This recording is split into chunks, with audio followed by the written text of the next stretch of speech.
আজকে কীর্তন শোনার শক্তি আছে, আপনি শুনলেন না, ঘরে গিয়ে শুয়ে পড়লেন। একদিনকে শুনতে চাইবেন কিন্তু শক্তি থাকবে না, সেদিনকে আর আসতে পারবেন না। হ্যাঁ, আজকে আমি চাইছি কিন্তু আমি শুনলাম না, কিন্তু একদিনকে শুনতে চাইবো, আমি শুনতে পারবো না।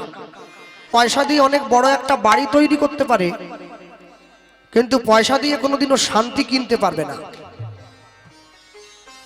পয়সা দিয়ে বাজার থেকে অনেক দামি দামি বই কিনে আনা যায়, কিন্তু বিদ্যা কোনোদিন কিনতে পাওয়া যায় না। পয়সা দিয়ে বাজার থেকে অনেক দামি একটা ঘড়ি কিনে হাতে পরা যায়, কিন্তু সময় কোনোদিন কিনতে পাওয়া যায় না। বলছে সোনার ঘড়ি টিক টিক টিক, যা কিছু হইতেছে সবই হইছে ঠিক। জীবন চলিয়া যায় নদীর স্রোতের প্রায়, যে ইহা না বুঝিল তারে ধিক শতধিক। হরি বল হরি বল। পয়সা দিয়ে বাজার থেকে অনেক দামি দামি খাট পালঙ্ক আলমারি সব ঘুমানোর জিনিসপত্র কিনে আনা যায়, কিন্তু পয়সা দিয়ে কোনোদিনও ঘুম কিনতে পাওয়া যায় না। পয়সা দিয়ে বাজার থেকে হিরে মণি মাণিক্য সোনা দানা কিনে আনা যায়, কিন্তু মায়ের ভালোবাসা কোনোদিন কিনতে পাওয়া যায় না। আর পয়সা দিয়ে ভালো ভালো পোশাক কিনে পরে ভালো মানুষ সাজার অভিনয় করা যায়, মনুষ্যত্ব কোনোদিন কিনতে পাওয়া যায় না, ওটা অর্জন করে নিতে হয়। আগুনের ধর্ম যেমন দহনত্ব, জলের ধর্ম যেমন প্লাবত্ব, পশুর ধর্ম যেমন পশুত্ব, মানুষের ধর্ম তেমনি মনুষ্যত্ব। নিতাই গৌর প্রেমানন্দ হরি বল হরি বল হরি বল। মানুষের দরজায় মানুষের সাজে, মানুষের দরজায় মানুষের সাজে ভগবান গিয়ে দাঁড়িয়েছেন মানুষের সম্মুখে। তা আমি আসার পরে শুনলাম এই এত সুন্দর হরিবাসর, এটা মায়েরা সবাই মিলে ভিক্ষা টিক্ষা করে অনেক কষ্ট করে হরিবাসরটা বাঁচিয়ে রেখেছে। তো গ্রামের মায়েদের এই যে সদ ইচ্ছা, এই সদ ইচ্ছাকে আমি কৃতজ্ঞতা জানাই। তবে আরেকটা জিনিস আমি বলে দেবো, এখনই বলছি, আর আসি চাই না আসি। এই যে দেখুন মায়েরা, আমি আশা মা এই যে দাঁড়ালাম, দুই মা এসে যে এই যে মালা চন্দন করে দিয়ে গেল। আমার আগে যে জেঠু গাইলো তাকেও করেছে, তার আগে যিনি গাইছিলেন তাকেও করেছে, আমার পরে যে গাইবে, আগামী দিন যারা গাইবে সবাইকেই মালা চন্দন করি, কেন এটা কীর্তনের সম্মান। আচ্ছা, মুখে কথাটা কি বলেন, মালা চন্দন না চন্দন মালা? মালা চন্দন। মালা চন্দনের আগে কে এলো, চন্দন না মালা? মালা এলো, তারপর চন্দন এলো। মালা চন্দন তো মুখে বললাম, মালা চন্দন মানে আগে মালা পরে চন্দন, কিন্তু হাতে কি হলো দেখলেন না? হ্যাঁ, আচ্ছা, মুখের কথাটা আর হাতের কাজটা এক হচ্ছে কি? মুখ যেটা বলবে হাতও যেন সেইটা বলে। আমাদের বলাটা ঠিক আছে, একটু করাটা শুধরে নিতে হবে। আমি মুখে বললাম মালা চন্দন, কিন্তু হাতে করছি চন্দন মালা, এই জায়গাটায় সমস্যা আছে। দেখবেন যারা শিক্ষা দীক্ষার ঘর আশ্রয় করেছে, আগে চন্দন নয়, আগে মালা, বলাটা ঠিক আছে। তবে আগে যে মালাটা দেবেন গলায়, সবার আগে মনে রাখবেন যে মালা ভগবানের নাম যিনি করবেন, আস্তে ভগবানের নাম যিনি গাইছেন তার গলায় যে মালাটা দেয়া হচ্ছে, হ্যাঁ, যে লাল সিঁদুরের টিক কেটে কীর্তন গায় আমি তার গলায় দেওয়ার কথা বলিনি। সে মালা পড়লেও সই, না পড়লেও সই, সেটা আমি বলবো না। যারা গুরুঘর আশ্রয় করে শুদ্ধ সাত্বিক ভাবে কীর্তন গাইতে আসে, তাদেরকে যখন মালাটা দেবেন সবার আগে মনে রাখবেন তার গলায় যে মালাটা দেওয়া হবে সেটা কিন্তু বিয়ে বাড়িতে বরের গলায় দেওয়ার মালা নয়, মরা বাড়িতে যে মরে গেছে তার গলায় দেওয়ার মালা নয়, যিনি পরমার্থের কথা বলবেন তার গলায় দেওয়ার মালা। সুতরাং সেই মালাটা সবার আগে গৌর গোবিন্দের প্রসাদী মাল্য হতেই হবে। আগে গৌর গোবিন্দের চরণে ছুঁয়ে মালাটাকে প্রসাদী করতে হবে, তারপরে এনে গলে দিতে হবে। এইবারে মালার পরে আসুন চন্দন। কপালের মাঝখানে চন্দন দেওয়া যাবে না, এখানে স্বরূপ আছে। তিলক হচ্ছে দুই প্রকার, একটা হচ্ছে তিলক কাটা, একটা হচ্ছে তিলক সেবা। তিলক কাটা কোনটা?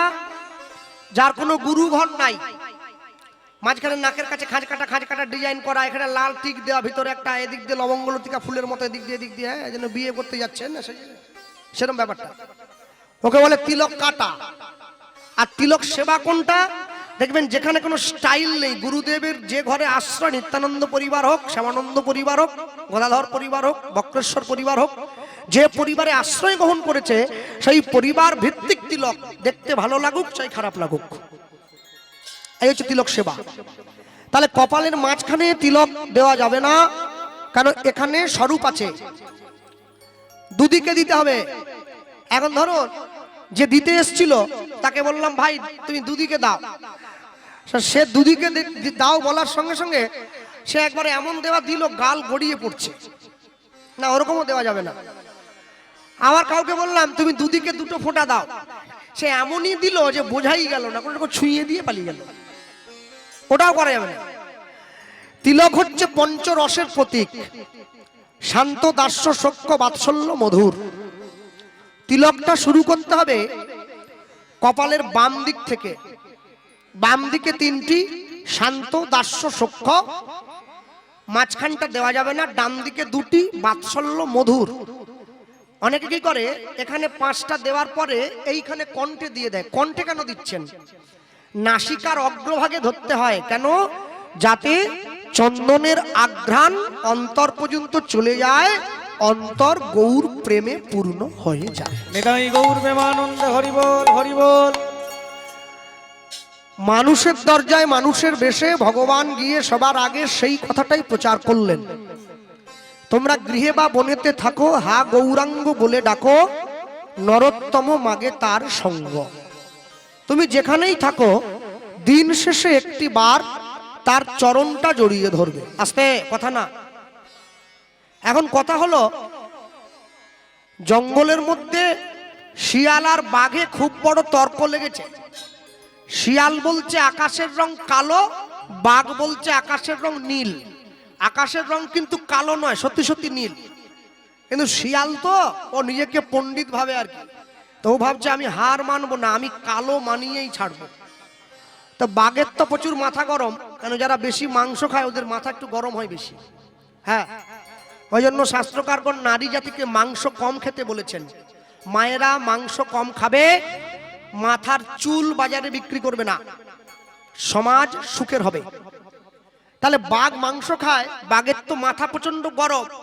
বাঘ বলছে দেখো আকাশের রং, আমি বলছি নীল, আকাশ তো পরিষ্কার। শিয়াল বলছে না, তুমি যত নীল বলো গায়ের জোরে, আমি বলছি কালো। তাহলে বনের রাজাকে সিংহ, বাঘ বলে তাহলে ওর কাছে বিচার দাও। সিংহ যেটা রায় দেবে সেই নিয়মই মেনে নেওয়া হবে।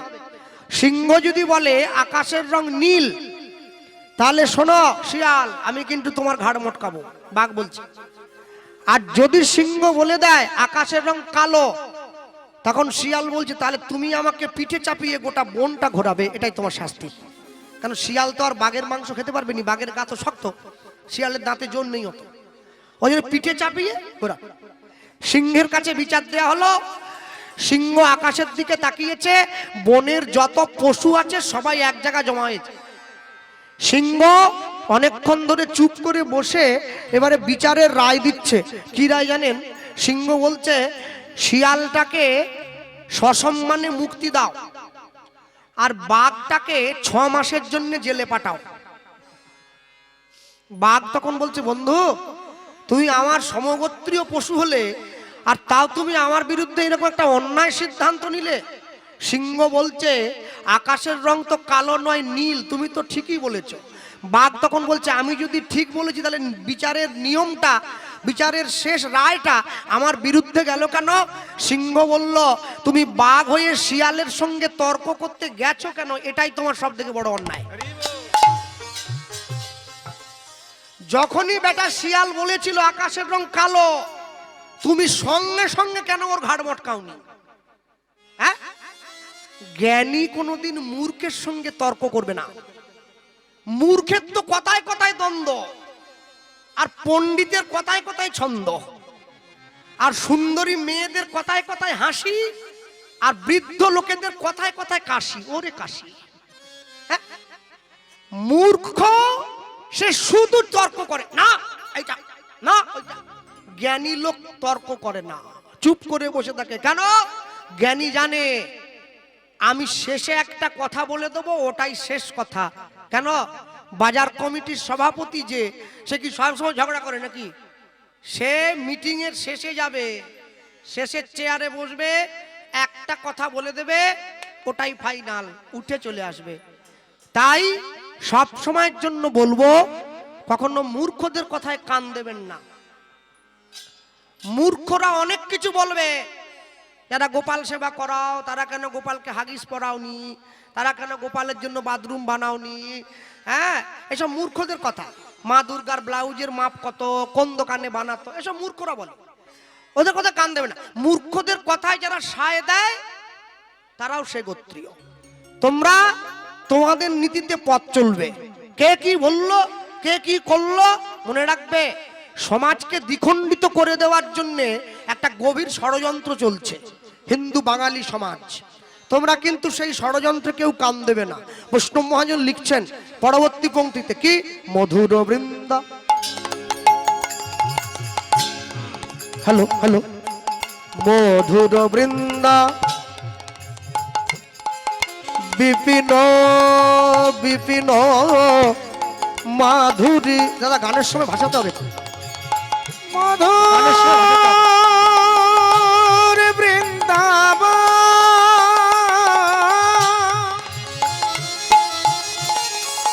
নিতাই গৌর প্রেমানন্দ হরি বল।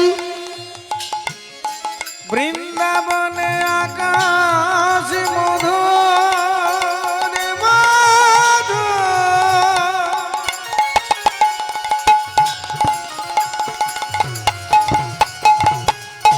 বৃন্দাবনের বাতাস মধুর, বড় মধুর সেই বৃন্দাবন। হ্যালো হ্যালো, সাউন্ডটা বসে যাচ্ছে কেন? মধুর বৃন্দা, আগে তো ঠিকই ছিল। বিপিন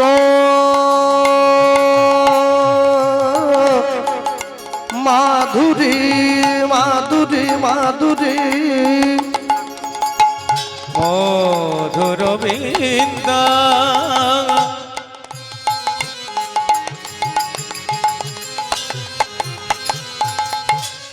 ও ভাই বিপিন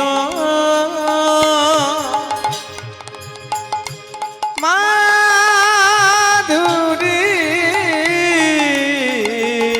দেখো প্রবেশ প্রবেশ প্রবেশ চাতুরী,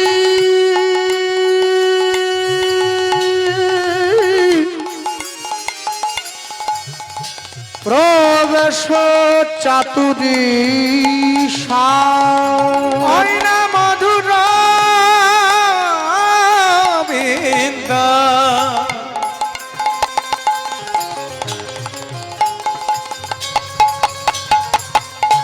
ও ভাই বিপিন মাধুরী, প্রবেশ চাতুরী, প্রবেশ চাতুরী, প্রবেশ চাতুরী সা। দেখো ভাই বড় যুবতী, তাহে ভাবের ভকতি, সপতি হইত কার। দেখো ভাই বড় যুবতী, যুবতী পাবের ভকতি, সকতি হইত কার। দেখো ভাই বড় যুবতী, তাহে ভাবের ভকতি, সকতি হইত কার। দেখো ভাই বড় যুবতী পাবে ভগতি সকতি হইত মধুর বৃন্দা বিপিন মাধুরী প্রবেশ চাতুরী সার বরজ যুবতী ভাবের ভগতি সকতি হইত কার। যারা এখানে বসে আছেন প্রত্যেকে, আমি আশা করব আপনারা প্রত্যেকেই বাড়িতে প্রত্যেক দিন রাধা গোবিন্দের সেবা দেন। কেউ বা নকুলদানা দিয়ে দেন, কেউ বা অন্নভোগ দিয়ে দেন। হাত তুলুন তো, কাকার সেবা দেন দেখি একটু। রাধা গোবিন্দের সেবা কারা কারা দেয়? হ্যাঁ, আপনারা তুলবেন না, তুলুন। কারা মায়েরা কথা কেন তুলেছ? বেশ, যার যেমন সামর্থ্য, কেউ ফল দিয়ে দেয়, কেউ নকুলদানা দিয়ে দেয়, যার যেমন সামর্থ্য দেয়। আচ্ছা, আমি যদি আমাদের জিজ্ঞাসা করি, রাধা গোবিন্দের সেবা যে আপনারা প্রত্যেকদিন বাড়িতে স্নান করে দেন, দুপুর বেলায়, সন্ধ্যেবেলায়, সকালবেলায়, আপনারা কোন সখী আনুগত্যে গোবিন্দ সেবা দেন বলতে পারবেন? বলতে পারবেন? কেন বলুন তো? এই জন্য শিক্ষার ঘরে যেতে হবে। হ্যাঁ, বৃন্দাবনে আমাদের ছোট একটা মঠ আছে কেশিঘাটের কাছে। আমি যখন প্রথম বৃন্দাবনে গিয়েছিলাম, আমি 64 মহন্তের সমাধি দর্শন করতে বেরিয়েছি। আর যখন বেরিয়েছি, এমন সময় দুপুর হয়ে গেছে, তো আমি ঘুরতে গিয়ে দেখছি দুপুর প্রায় 11:30 12টা বাজে। এক ব্রজ মা, সে গোবিন্দ সেবা দেওয়ার জন্য খুব তাড়াহুড়ো করছে। কোন রকম রান্নাটা করে নিয়েই হাতে জলের গ্লাস থালাটা নিয়ে ছুটে গিয়ে ভগবানের ঘরে ঢুকেই দরজাটা ভেতর থেকে বন্ধ করে দিয়েছে। ব্যাপারটা কি হলো? আমাদের দিকে, আমাদের বাংলায়, আপনাদের দক্ষিণ 24 পরগনা, ক্যানিং, বাসন্তী, সোনাখালী, আমাদের মেদিনীপুর, হাওড়া, হুগলি, পুরুলিয়া, নদিয়া, মুর্শিদাবাদ, যত জায়গায় আমরা ভগবানকে সেবা দেই, আমরা ভগবানকে সেবা দেওয়ার সময় মন্দিরের দরজাটা বাইরে থেকে বন্ধ করে দেই, তাই তো? এবার দরজার বাইরে দাঁড়িয়ে আমরা কীর্তন করি, যার গুরু ঘরের যে নিয়ম আছে। কেউ বলে ভজ পতিত উদ্ধারণ শ্রী গৌর হরি, কেউ বলে ভজ ভকত বৎসল শ্রী গৌর হরি। আর যিনি বৈষ্ণব ঠাকুর ভোগ দিচ্ছিলেন, তিনি উত্তরীয়র মধ্যে হাতটা নিয়ে গিয়ে আচমনটা সেরে নিলেন। তারপর 3টে তালি। 3টে কেন?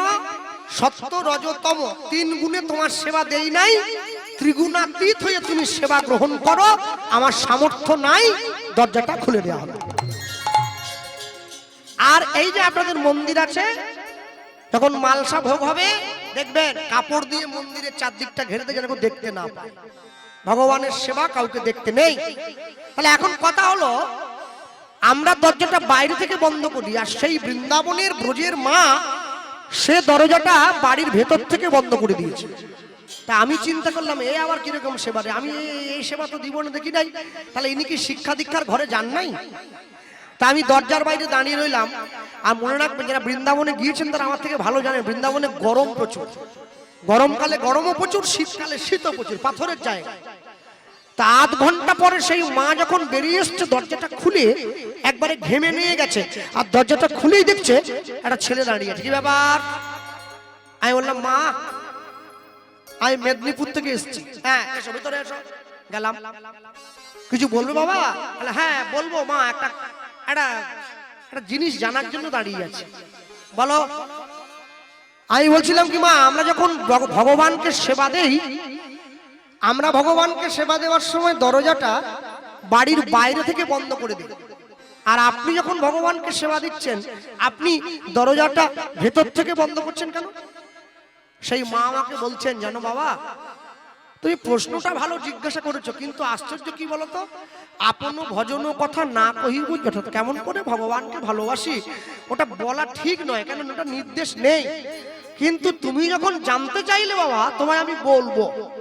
তবে হ্যাঁ, আমি তোমায় বলবো না, উত্তরটা তুমিই দেবে। কি বলছেন মা? উত্তর যদি আমি জানবো, তাহলে তোমাকে জিজ্ঞাসা করছি কি জন্য? মানে ওটা না, আমি কথাটা এমন ভাবে সাজিয়ে দেবো, তোমার মুখ দিয়ে উত্তরটা বেরোবে। হ্যাঁ, সেটা বলবো। পড়াশোনা করেছো? আমি একটু একটু করেছি। আচ্ছা, কখন স্কুল যেতে? সকাল 10টার সময়। কখন বাড়ি আসতে? বিকেল 4টার সময়। বাড়ি যখন ফিরে আসতে তোমার খিদে পেত না? প্রচন্ড সেই সকাল 10টায় গেছি, বিকেল 4টায় ঘুরে আসছি। রাস্তার মোড় থেকে মাকে ডাকতাম, মা খিদে পেয়েছে, মা খিদে পেয়েছে।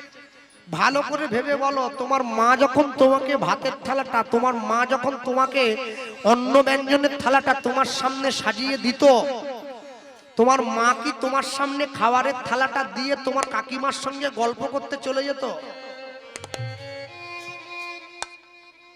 কি বলছেন আপনি? আরে মা আমার কাছে বসে থাকতো। কেন থাকতো? এই দেখো, এ কি প্রশ্ন হচ্ছে? আরে কেন থাকতো আবার কি? আমার কখন কি লাগবে মাকে দিতে হবে না? ডাল চাই কি কুমড়োর তরকারি? তাহলে উত্তর তো তুমি দিচ্ছ, আমায় জিজ্ঞাসা করছো কেন? আমি দিচ্ছি মানে? হ্যাঁ, তুমি যে গোবিন্দের ঘরে ভোগের থালাটা ঢুকিয়ে দিয়ে দরজাটা বাড়ির বাইরে থেকে বন্ধ করে দরজার বাইরে দাঁড়িয়ে দাঁড়িয়ে কীর্তন করছো, মনে করো আমার গোবিন্দের আরেকটু কুমড়োর তরকারি চাই, কাকে বলবে? তুমি তো বাইরে। ভগবানের আরেকটু ডাল চাই, কাকে বলবে? তুমি তো বাইরে। এই হচ্ছে ভজনীয় সিদ্ধান্ত। সিদ্ধান্ত অটুট বৈষ্ণব জগতে। শোনো, যুক্তি দিয়ে কোনোদিন ভগবানকে খাওয়ানো যায় না, ভগবানকে ভক্তি দিয়ে সেবা দিতে হয়। তোমরা বাংলার মানুষ যারা, তোমরা ভগবানকে ভালোবাসো ভগবান বলে। আমরা ব্রজের মানুষ যারা, আমরা ভগবানকে ভালোবাসি ঘরের ছেলে বলে। রান্না করব, খাওয়াবো, মুখ ধোয়াবো, মুখ মোচাবো, কিন্তু তাই নয়, বিছানা পেতে ঘুম পাড়ায় আর কাছে একটা ছোট লাঠিও রাখি, যেটা দিয়ে ভয় দেখা ছেলেটা বড্ড দুষ্টু, শুধু বাইরে চলে যায় দুপুরবেলা এই গরমে। বলো দেখি, কি বলছো? যার চোখ দেখে রাবণ কুম্ভকর্ণের মতো বড় বড় বীর সব ভয়ে ঠান্ডা হয়ে গেছে, তুমি তাকে ওই প্যাকাটি দিয়ে ভয় দেখা? বলে এটাই তো ভালোবাসা। হ্যাঁ, এই জগতে যদি কোনো মেয়ে আসতে, নতুন বিয়ে হয়ে যাওয়ার পরে যদি বৌমা তার নিজের স্বামীর কথা শুনে চলে, স্ত্রী যদি স্বামীর কথা শুনে চলে, তখন ছেলের মা কি বলে? কার ছেলে? বাঘের বাচ্চা, বউ আমার উপরে উঠবে। আর ছেলে যদি বউয়ের কথা শুনে, তখন কি বলে? তাবিজ করছে রে, ওষুধ করছে রে, খাইছে, কপালটা খাই ফেলাইছে, শেষ করছে। ও, তোমার ছেলের কথা শুনে তোমার বউ চললে তোমার ছেলে বাঘের বাচ্চা, আর বৌমার কথা যদি ছেলে শুনে চলে, বলে ওষুধ করছে, তাবিজ। কিচ্ছু তাবিজ টাবিজ না, এটা হচ্ছে মন বিনিময়। কোনো তাবিজ টাবিজ এইসবে কিছু হয় না। হ্যাঁ, এই জগতে কোন লোক, কোন পুরুষ কে যদি কোন নারী নিজের বশে আনতে চায়, 2 থেকে 3টে ইন্দ্রিয় ব্যবহার করলে ছেলেটাকে হাতের মুঠোয় রাখা যায়। ভগবান শ্রী গোবিন্দ একমাত্র পুরুষ যাকে বশে রাখতে গেলে দেহের 11টা ইন্দ্রিয় সম্পূর্ণভাবে ব্যবহার করতে হবে। কোনোভাবে হয় না, একবারে সম্পূর্ণ। হ্যাঁ, মনে রাখবে সব সময়ের জন্য। গভীর হয় গো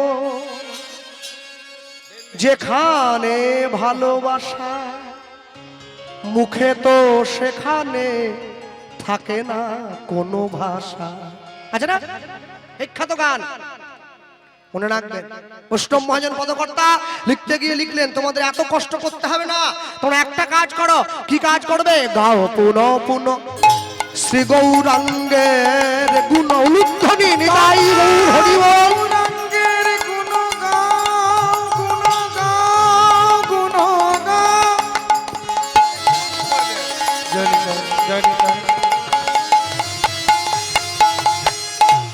গৌরাঙ্গের গুণগান,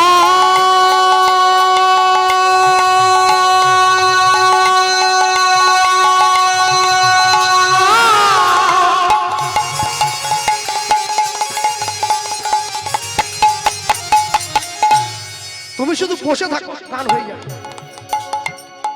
গৌরাঙ্গের গুণগান,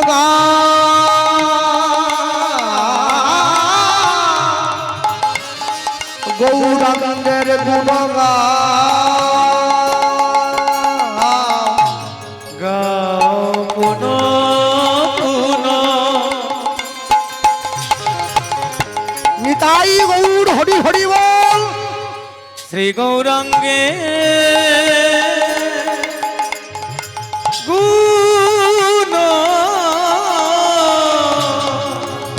হরে কৃষ্ণ। পুন পুন গাও গুণ, যার নুন খেলে তার গুণ গাও, নইলে মানুষ তোমায় বেঈমান বলবে, অকৃতজ্ঞ বলবে, অমানুষ বলবে। পুন পুন গাও গুণ, পুন গুণ গাও, পুন গুণ গাও, পুন পুন গৌরাঙ্গের গুণ। জয়নিতাই, আমি সকাল থেকে সন্ধ্যে পর্যন্ত 2 নম্বরই করবো, চিটিংবাজি করবো, মিথ্যে কথা বলবো, সন্ধ্যেবেলা বসে গৌরাঙ্গের নাম বলে নেবো, হবে তো? হবে না, হবে না, আইনের ফাঁক আছে তো। সরল করিয়া এই মনে হিংসা নিয়ে নয়, প্যাঁচ নিয়ে নয়, পরের ক্ষতি চেয়ে নয়, সরল করিয়া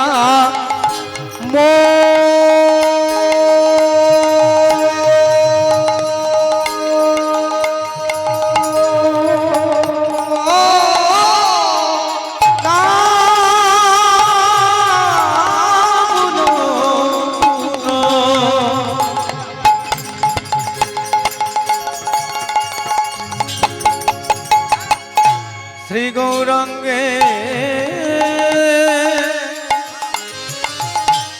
গুণ সরল করিয়া, সরল করিয়া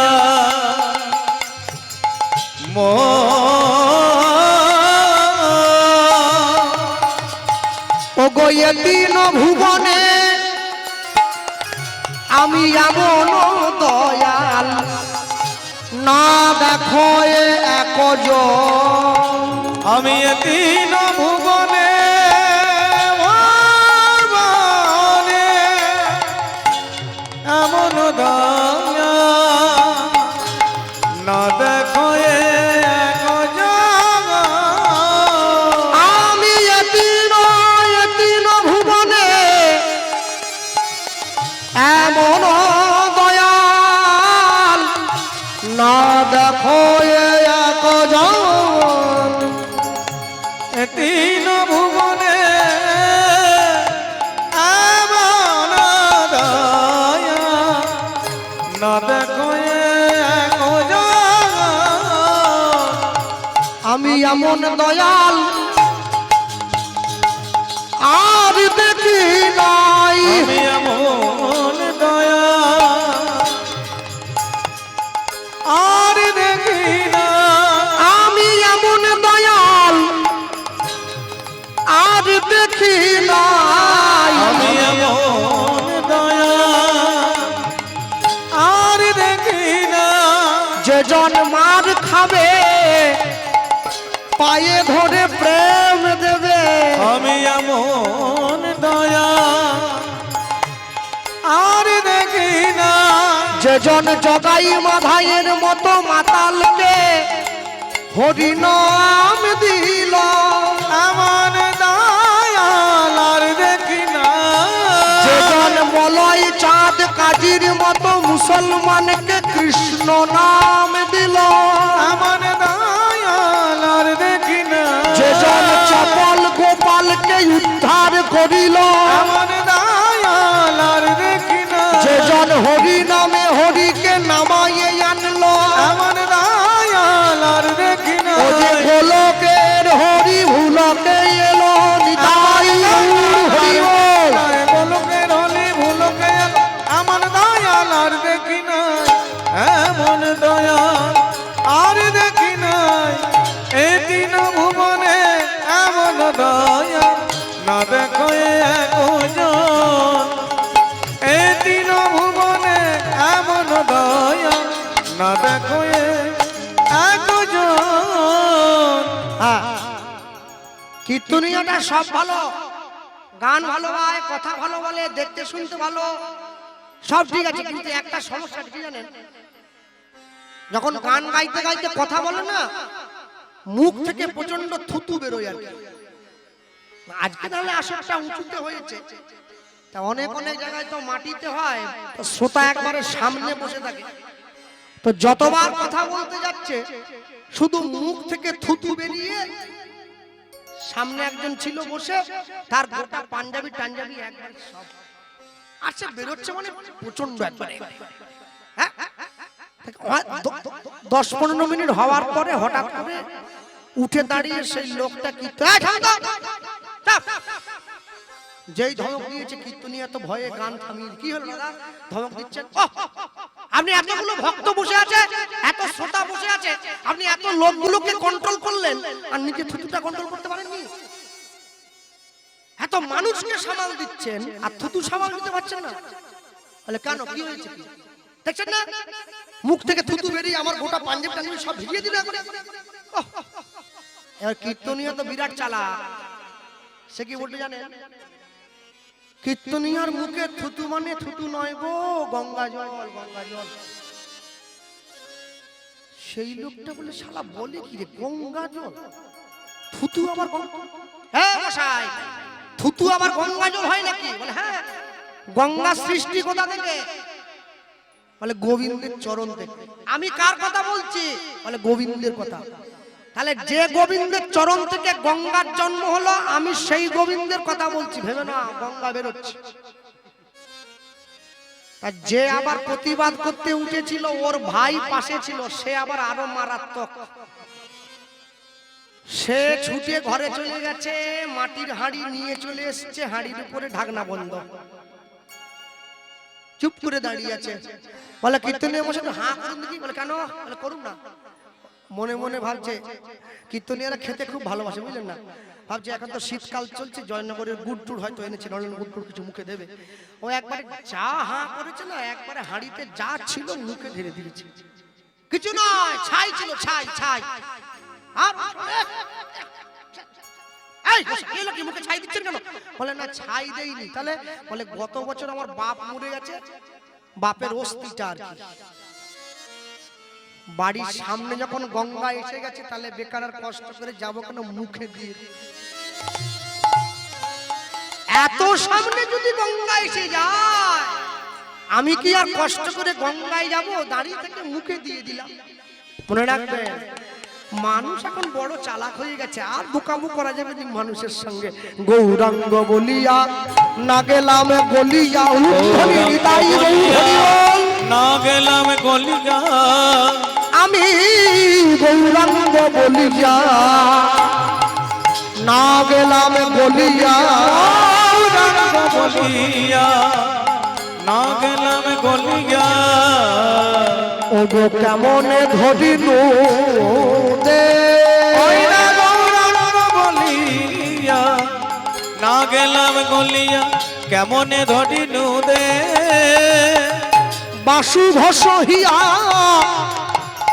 পাষাণ দিয়া, বিধি কেমনে গড়িয়াছে। বলি বাসু ঘষে গিয়া পাষাণ দিয়া, কেমনে গড়িয়াছে। বলি বাসু ভসহিয়া পাষাণ দিয়া, কেমনে গড়িয়াছে। বলি বাসু ঘষে গিয়া পাষাণ দিয়া, বিধি কেমনে গড়িয়াছে। বলি আমার ভাগ্যে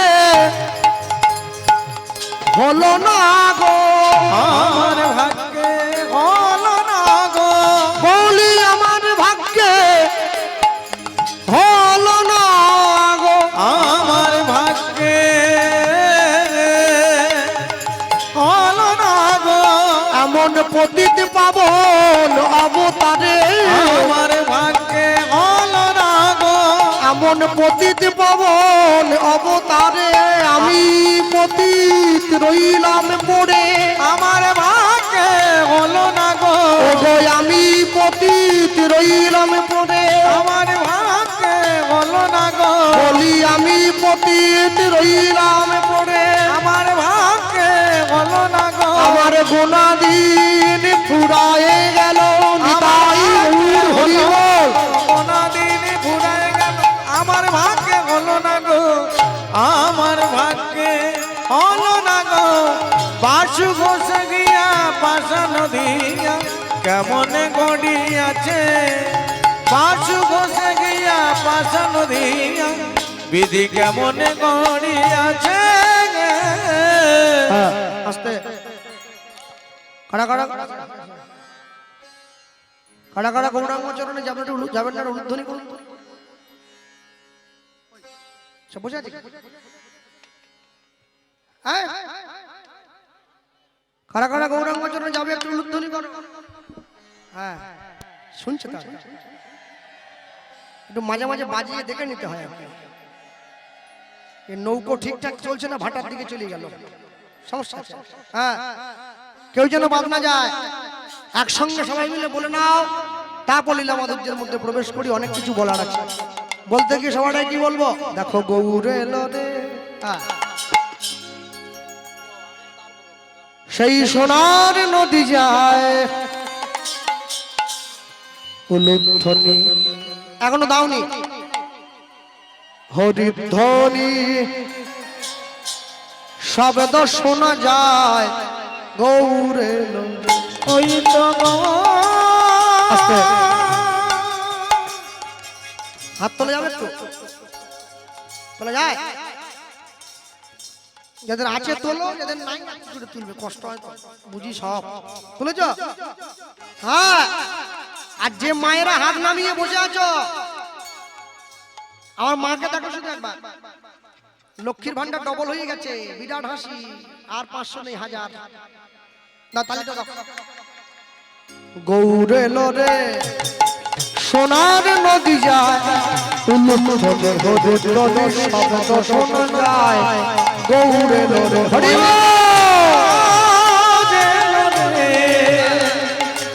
সোনার নদী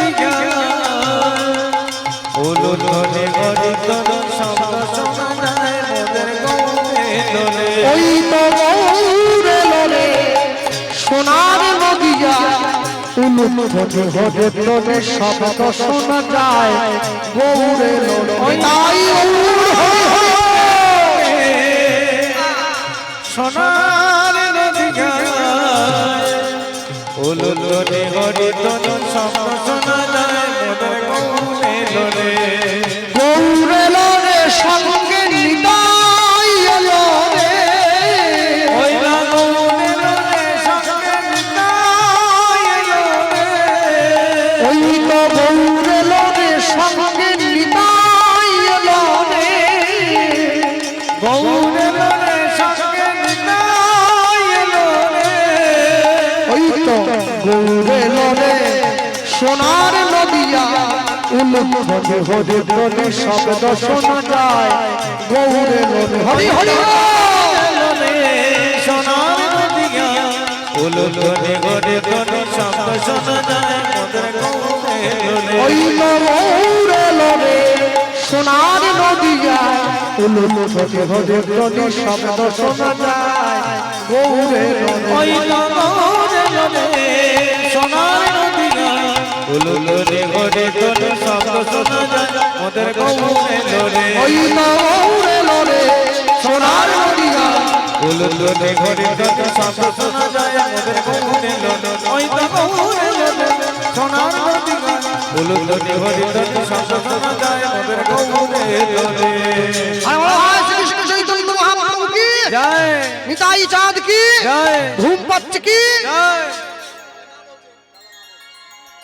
ঘুম পেলে জয় নয় বড় ভাই ভালো বলে না গৌর এলো রে সোনার নদিয়ায় উলুধ্বনি হরিধ্বনি শব্দ শোনা যায় গৌর এলো রে ওই তো গৌর এলো রে হরি হরি বল হরি বল উলুধ্বনি হরিধ্বনি শব্দ শোনা যায় মোদের গৌরে লোরে ওই তো গৌরে লোরে সোনার নদী গান উলুধ্বনি হরিধ্বনি শব্দ শোনা যায় মোদের গৌরে লোরে বলো ভাই শ্রীকৃষ্ণ চৈতন্য মহাপ্রভু কি জয় পরম দয়াল নিতাই চাঁদ কি জয় নিতাই গৌর প্রেমানন্দ হরে হরে চলো লীলা মাধুর্যে প্রবেশ করব এই জায়গায় বলতে গিয়ে বলবো যেখান থেকে আমরা এসেছি আমাদের বাড়ি হচ্ছে পশ্চিম মেদিনীপুর জেলা হ্যাঁ মেদিনীপুরের সঙ্গে দক্ষিণ 24 পরগনা বাসন্তী এইসব দিকের মানুষদের অনেক যোগাযোগ আছে তারা যাওয়া আসাও করে অনেকে মেদিনীপুর বাসী ছিল তারা এখন এসে এইদিকে বসবাস করছে তা আমাদের বাড়ি হচ্ছে পশ্চিম মেদিনীপুর, মানে যাকে আপনারা এক কথায় জঙ্গলমহল বলেন, মাওবাদী মাওবাদী কিষাণজির কথা বলছি। তা মেদিনীপুরের লোক দেখলে বোঝা যায়, বুঝলেন? হ্যাঁ, একদম কালো হয়। এটা কি কারণে সরে গেছে বুঝতে পারছি না। যাক ঠিক আছে, যাক সরে গেছে। আর মেদিনীপুর লোকেদের সব হচ্ছে ধুতি পরে হাঁটুর উপরে, এইখানে। আর গোটা গায়ে সর্ষের তেলের গন্ধ, বৈশাখ মাসে তেল মাখে সর্ষের তেল। আর ওই গামছা থাকে, গামছাতে মুড়ি থাকে, মুড়ি, বাতাসা, কাঁচা লঙ্কা, মেদিনীপুরের লোক, বুঝলেন? আর সেই এক এক বাড়িতে 10টা 12টা করে গরু আছে। সকাল হলেই একবারে সব বেরিয়ে পড়লো লাঠি একটা নিয়ে। আর আগেকার দিনে আমার দাদুদেরকে দেখতাম ওরা টায়ার কেটে জুতো তৈরি করে পরতো মেদিনীপুরে। তারপরে এখন কলকাতার লোকদের, এদিকের লোকদের দেখে সব শিখে গেছি আমরা কিরকম করে ক্রিম ট্রিম সব মাখতে হয় আর কি। যাই হোক, তার মেদিনীপুর জেলাটা শেষ হয়ে গেলে, আমাদের মেদিনীপুর জেলা শেষ হলে একটা জেলা পড়ে, যে জেলাটার নাম হচ্ছে বাঁকুড়া জেলা। খড়গপুর থেকে ট্রেন ধরলে বাঁকুড়া জেলায় বিখ্যাত একটা গ্রাম আছে, যে গ্রামে যাওয়া যায়, যে গ্রামটার নাম হচ্ছে বিষ্ণুপুর। খুব ইতিহাসের খাতায় নাম আছে। যদি আপনারা কোনোদিন বিষ্ণুপুরে যান, গেলে দেখবেন বিষ্ণুপুরের মাটিতে যখন আপনি প্রবেশ করছেন, মানে যখন ঢুকলেন, ওপরে একটা বড় করে সাইনবোর্ড দেওয়া আছে, সেখানে লেখা আছে আপনি ঐতিহাসিক বিষ্ণুপুরে প্রবেশ করছেন। কেন ঐতিহাসিক? আপনি গ্রামের মধ্যে ঢুকে রাস্তার দুদিকে দেখবেন মায়েরা বসে আছে, গ্রামের মা বোনেরা, তারা পোড়া মাটির তৈরি জিনিস বিক্রি করছে। মাটির শঙ্খ, মাটির কড়া, মাটির খুন্তি, মাটির হাঁড়ি, মাটির পুতুল। বিষ্ণুপুরের পোড়া মাটির জিনিস গোটা জগৎ বিখ্যাত। আর এই বিষ্ণুপুরে আরেকটা জিনিস আছে, ভগবানের সাক্ষাৎ বিগ্রহ বিষ্ণুপুরের মাটিতে আছে, যে বিগ্রহের নাম হচ্ছে মদন মোহন। মদন মোহনের গায়ের রং কুচকুচে কালো, একদম কালো, চোখগুলো টানা, মাথায় বড় চুল আছে, হাতে বাঁশি নিয়ে দাঁড়িয়ে থাকে, হাতে বাঁশি, মুখে হাসি, আসনের উপরে বসি, মদন মোহন। আর সব থেকে ভালো যেটা দেখবেন, বিষ্ণুপুরের যে মদন মোহন আছে, তার বাম দিকে শ্রীমতী রাধারানী নেই, শুধু মদন মোহন দাঁড়িয়ে আছে। এটাই হচ্ছে বৈশিষ্ট্য। যত জায়গায় ভগবান কৃষ্ণকে আপনারা দেখবেন, সব জায়গাতে দেখবেন গোবিন্দের বামে রাধারানী দাঁড়িয়ে আছে। শুধু বিষ্ণুপুরে গেলে দেখবেন রাধারানী বাম দিকে, শুধু গোবিন্দ দাঁড়িয়ে আছে। কেন? আপনাদের মন্দিরে রাধা গোবিন্দের যে যুগল বিগ্রহ রয়েছে, এই বিগ্রহ যদি পাথরের হয়, যদি মাটির হয়, যাই দিয়ে তৈরি হোক, এটা কিন্তু বছরের অনুষ্ঠান বা উৎসবের সময় রং করতে হয়, শৃঙ্গার করতে হয়, নতুন কাপড় পরাতে হয়। বাঁকুড়া বিষ্ণুপুরে যে মদন মোহন দাঁড়িয়ে আছে, আজকে 450 বছরেরও বেশি পুরনো, একইভাবে একই আসনে দাঁড়িয়ে আছে। কালকে সকালবেলা যদি আপনি দেখেন, নতুবা যদি ইউটিউব গুগলে সার্চ করে দেখেন, আপনি দেখলে ধরতে পারবেন না যে এই বিগ্রহ 400 বছরের পুরনো। আপনার দেখলে মনে হবে যেন এক্ষুনি কেউ বাজার থেকে কিনে এনে বসিয়ে দিয়েছে। কোনোদিন স্নানও করানো হয়নি, কোনোদিন শৃঙ্গারও করা হয়নি। এটাই হচ্ছে তার মাহাত্ম্য। এই বিষ্ণুপুরের মদন মোহন নামক ভগবান, যার হাত ধরে প্রতিষ্ঠা পেয়েছিল বিষ্ণুপুরে, সেই রাজার নাম হচ্ছে রাজা গোপাল সিংহ। হরিবাসরে দাঁড়িয়ে অর্ধকালীন রজনীতে তত্ত্বের মধ্যে দিয়ে আস্বাদিত লীলা মাধুর্য বাঁকুড়া বিষ্ণুপুরের লীলা পুরুষোত্তম মদন মোহন। নিতাই গৌর প্রেমানন্দ হরি বল। আর তার পূর্বে আমি বলবো, লীলা মাধুর্য প্রচার করতে গিয়ে অনেক সত্যি কথা বেরিয়ে আসবে, যেগুলো সবার ভালো নাও লাগতে পারে। কি পড়বে কথা সবার মাঝে, যার কথা তার গায়ে বাজে। আপনি বলে যাবেন, যে যেদিকে নেওয়ার ও ঠিক নিয়ে নেবে, তবে সেই কথা দয়া করে কেউ খারাপ মনোভাবে নেবেন না। সকলের চরণ ধরে ক্ষমা প্রার্থী।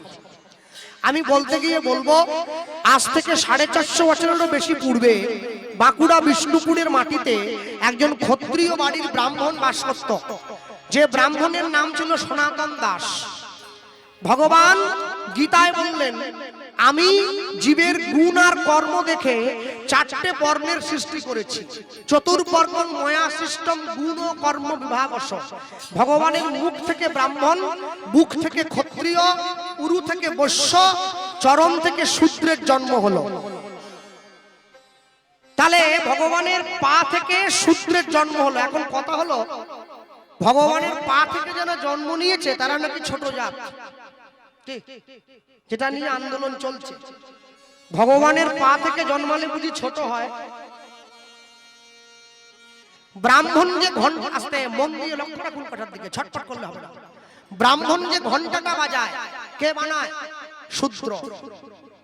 বৈশ্য ব্যবসা করার জন্য যে দাড়ি পাল্লা ব্যবহার করে, কে বানায়? শূদ্র। ক্ষত্রিয় যে যুদ্ধ করে বন্দুক নিয়ে, কে বানায়? শূদ্র। চরণ থেকে শূদ্রের জন্ম হয়েছে। বিশ্বকবি রবীন্দ্রনাথ ঠাকুর বললেন, আমি আসিব যাইব তোমার চরণ সেবিব। তোমার মাথা টিপে দেওয়ার জন্য আসবো, কোথাও বলেননি। তোমার পেটে হাত গোলাবার জন্য আসবো, কোথাও বলেননি। বাড়িতে গুরুদেব এলে কোথায় প্রণাম করেন? গুরুদেবকে চরণে। চরণে দাস হওয়ার জন্য আমরা গড়াগড়ি যাই। চরণ থেকে জন্মালে কোনোদিন ছোট হয় না। মানুষ বড় হয় তার কর্মে। মুচি হইয়া সূচি হয় যদি কৃষ্ণ ভজে, সূচি হইয়া মুচি হয় যদি কৃষ্ণ ত্যাজে। আপনি চাইলে ব্রাহ্মণ হতে পারেন, আপনি চাইলে চণ্ডাল হতে পারেন, সেটা আপনার উপরে। কর্ম তোমার ভালো হলে ভাগ্য তোমার দাসী, হৃদয় তোমার ভালো হলে ঘরেই মথুরা কাশী। আপনি কর্ম ভালো করবেন, কোনোদিনও অসৎ কর্ম করবেন না। সৎ কর্মে স্বর্গবাস, অসৎ কর্মে সর্বনাশ। আপনি স্বর্গ পান কি না পান, বিশ্বাস করুন কি না করুন, একটা কথা পরিষ্কার মনে রাখবেন, সারা জীবন ধরে কেউ যদি আম গাছ লাগায়, মরার সময় গিয়ে সে আম পাবে, উচ্ছে পাবে না। সারা জীবন ধরে কেউ যদি উচ্ছে গাছ লাগায়, মরার সময় গিয়ে সে উচ্ছেই পাবে, আম পাবে না। যার টাকা নেই সে ভগবানকে ডাকছে, ভগবান একটু টাকা দাও, খেয়ে বাঁচি।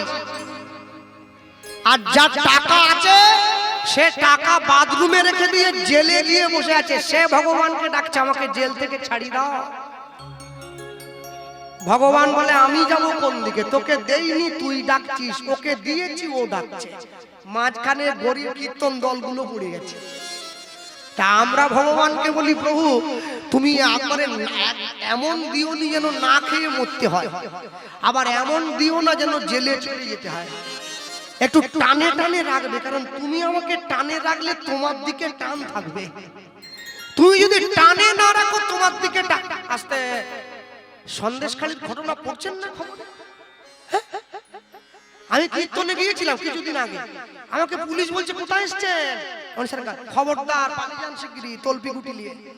হ্যাঁ, যে কোনো মুহূর্তে গুলি চলবে। মানুষের কাছে নিয়ম আছে, 144 ধারা, 144। হাত না তুললে গুলি খেতে হবে। লোক প্রাণের দায়ে হাত তোলে, হরি নামে হাত তোলে না। এতবার করে বলছি একটু হাত তোল। আর যখনই 144 ধারা এসে যায়, যারা ভগবানকে ভালোবাসে তারা হরি নামের আসন দখল করেছে, আর যারা ঘুম ভালোবাসে তারা বাড়িতে গিয়ে বিছানা দখল করেছে। মনে রাখবেন, আজকে কীর্তন শোনার শক্তি আছে, আপনি শুনলেন না, ঘরে গিয়ে শুয়ে পড়লেন।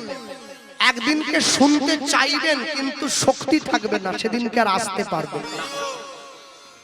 হ্যাঁ, আজকে আমি চাইছি কিন্তু আমি শুনলাম না, কিন্তু একদিনকে শুনতে চাইবো, আমি শুনতে পারবো না।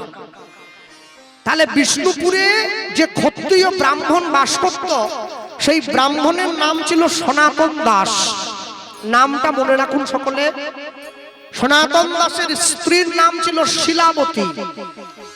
এই স্বামী স্ত্রী দুজনের সংসার বৈষ্ণব মহাজন লিখছেন কি, বিষ্ণুপুর ছিল এক, ছিল এক।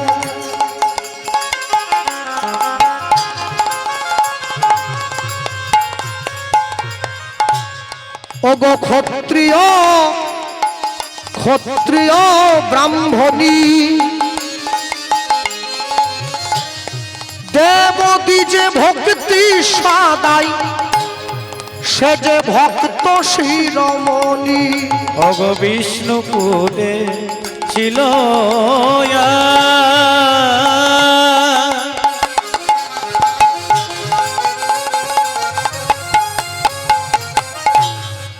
অগ ক্ষত্রিয় রমণী, দেবতী যে ভক্তি সদাই, ভক্ত শিরোমণি। ওগো দেবতী যে ভক্তি সদাই, ভক্ত শিরোমণি। অগ দেবতী যে ভক্তি সদাই, ভক্ত শিরোমণি। সদা কৃষ্ণ কৃষ্ণ কৃষ্ণ বলে, সদাই কৃষ্ণ কৃষ্ণ কৃষ্ণ বলে। ওগো ভাসে সদাই নয়ন জলে, সদাই কৃষ্ণ কৃষ্ণ কৃষ্ণ বলে। ওগো গোবিন্দ তোমার হলাম বলে, কৃষ্ণ কৃষ্ণ কৃষ্ণ বলে। ওগো এ জন্মে নয় জন্মে জন্মে, সদাই কৃষ্ণ কৃষ্ণ কৃষ্ণ বলে।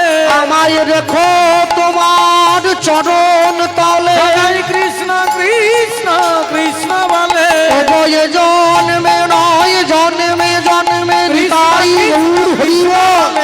জন্মে নয় জন্মে জন্মে কৃষ্ণ কৃষ্ণ কৃষ্ণ বলে। কৃষ্ণ কৃষ্ণ কৃষ্ণ বলে। অগদেবতী যে ভক্তি সদাই, ভক্ত শিরোমণি। অগদেবতী যে ভক্তি সদাই, ভক্ত শিরোমণি। ভগবান চরণে নিত্য নিত্য গিয়ে ভগবানকে জানায়, কৃষ্ণ তোমার হলাম বলে, হলাম বলে।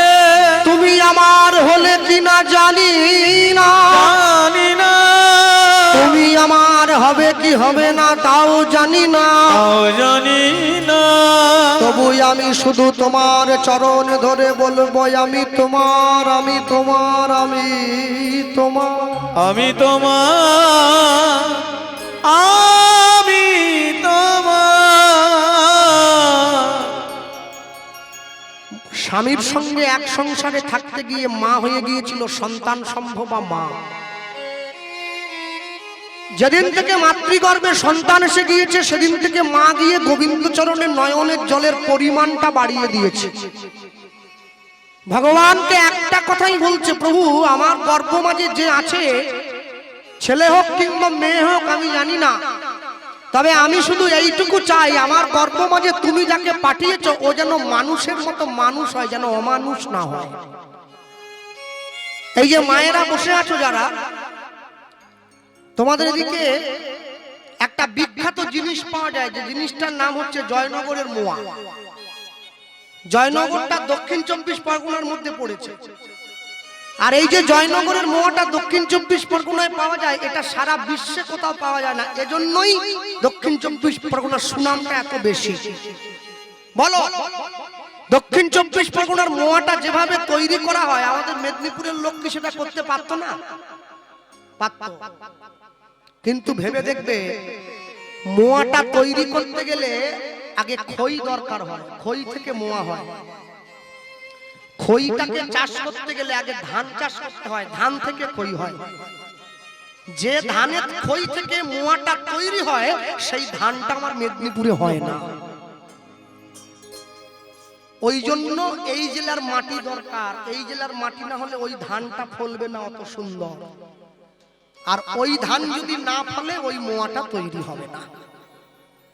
তাহলে মায়েরা যে বসে আছো, তোমরা কি ভাবছো? তোমরা তো চাষবাস তো করো, শুকনো জমিতে গিয়ে কি তোমরা ধানের বীজটা পুঁতে দাও? দাও না তো। আগে জমিটাকে নাঙল দিতে হয়, হাল করতে হয়, কাদা করতে হয়, তারপরে তো বীজটা পুঁততে হয়। তাহলে একটা জমিতে ধানের বীজ পোঁতার জন্য তোমরা এত কিছু কষ্ট করলে, এত পরিশ্রম করলে, মাতৃ গর্ভরূপী জমিতে সন্তানরূপী বীজটা যখন পুঁতেছিলে তার আগে কি কর্ম করেছে? সন্তানরূপী বীজটা গর্ভরূপী জমিতে রোপণ করার আগে গুরু দীক্ষা নিতে হয়, নিয়েছ? স্নান করতে হয়, নতুন কাপড় পরতে হয়, গোবিন্দ চরণে নয়নের জল দিতে হয়, ভগবানকে বলতে হয় প্রভু আমায় অনুমতি দাও, আমি সৃষ্টি করতে যাচ্ছি, তুমি তো স্রষ্টা, যেন সন্তানটা কৃষ্ণ ভক্ত সন্তান হয়। মনে রাখবে, চোর ছাচ্চর গুন্ডা বদমাস লোচ্চা লাফাঙ্গা চিটিংবাজের জন্ম সবাই দিতে পারে, সাধুর জন্ম সব মায়েরা দিতে পারবে না। তাহলে তো দেশে সাধু বেড়ে যেত, চোর কমে যেত। দেশে চোর বেড়ে গেছে, সাধু কমে গেছে। বুঝতে হবে ভক্ত হওয়া বড় শক্ত। পণ্ডিত রয়েছে বসে, গাছের ফল গাছে রয়েছে, বৃন্ত পড়েছে খসে। ভ্রমিতে ভ্রমিতে কোন ভাগ্যবান জীব কোটি কল্প প্রসাদে পায় ভক্তিলতা বীজ, সবাই পাবে না। স্বামীর সঙ্গে এক সংসারে থাকতে গিয়ে আস্তে মা সন্তান সম্ভব মা হয়ে গিয়েছে, ভগবানের চরণের নয়নের জলটা দিচ্ছে, প্রভু আমার গর্ভ মাঝে ছেলে আছে কি মেয়ে আছে জানি না, তবে ও যেন তোমার সেবা করতে পারে, তুমি এই আশীর্বাদটা করো। ভগবান সব সইতে পারে, দুটো জিনিস পারবে না, একটা হচ্ছে ভক্তের অহংকার, আরেকটা হচ্ছে ভক্তের চোখের জল। ভগবান জীবনে দুবার হাসে, কখন জানো? যখন নার্সিংহোমের বিছানায় রুগী গিয়ে শুয়ে থাকে, ডাক্তার গিয়ে রুগীর সামনে দাঁড়িয়ে বলে আমি যখন আছি আপনার কোনো চিন্তা নেই, আপনি বাঁচবেন। ভগবান হাসছে, কার দিকে তাকিয়ে? ডাক্তারের দিকে তাকিয়ে বলে হ্যাঁ গো ডাক্তার, তুমি যে রুগীকে বাঁচার গ্যারেন্টি দিচ্ছ, তুমি নিজে কতক্ষণ বাঁচবে সে গ্যারেন্টি তোমায় কে দেবে? বলে না, একটু মনের জোরটা বাড়াচ্ছিলাম আর কি। আমাকে অনেকে ফোন করে বলে কৃষ্ণবাবু আমাদের গ্রামের লোক সব খ্রিস্টান হয়ে যাচ্ছে, হরি মন্দির তুলসী মঞ্চ ফঞ্চ সব ভেঙে দিয়ে সব। কি বলছেন গো দাদা? বলে হ্যাঁ। কেন? বলে ওদের থেকে লোক এসে মানুষের ঘরে প্রচার করছে, হাতে তালি দিয়ে নাকি 3 বার যিশুর নাম বললে আঁটু ব্যথা ফেথা যা আছে সব সেরে যাবে সব।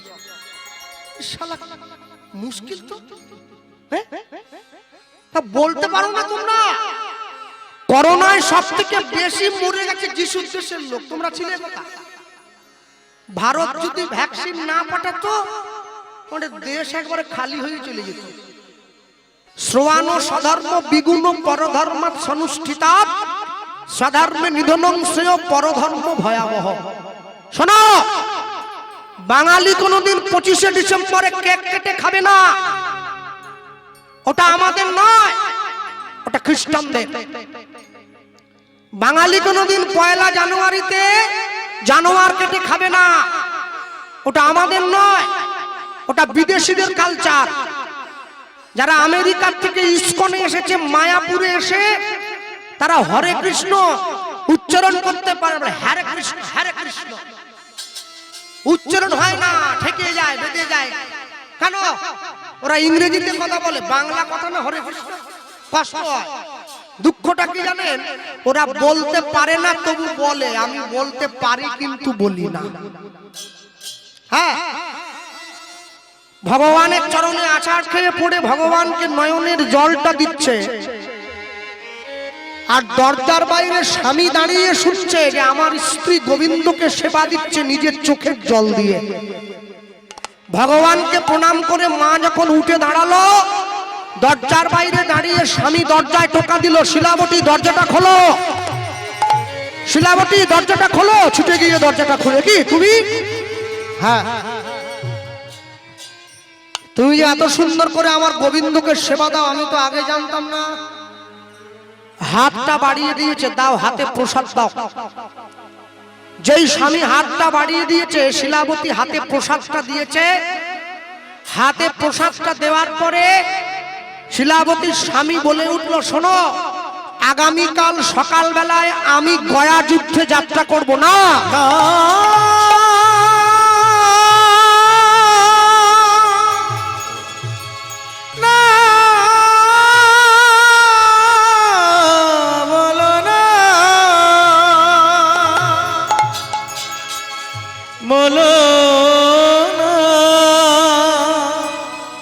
বলো না বলো না। ছুটে গিয়ে নিজের স্বামীর দুটো পা জড়িয়ে ধরলো, আমি তোমায় এই অবস্থায় কোনোভাবেই যেতে দেব না যুদ্ধে। শোনো।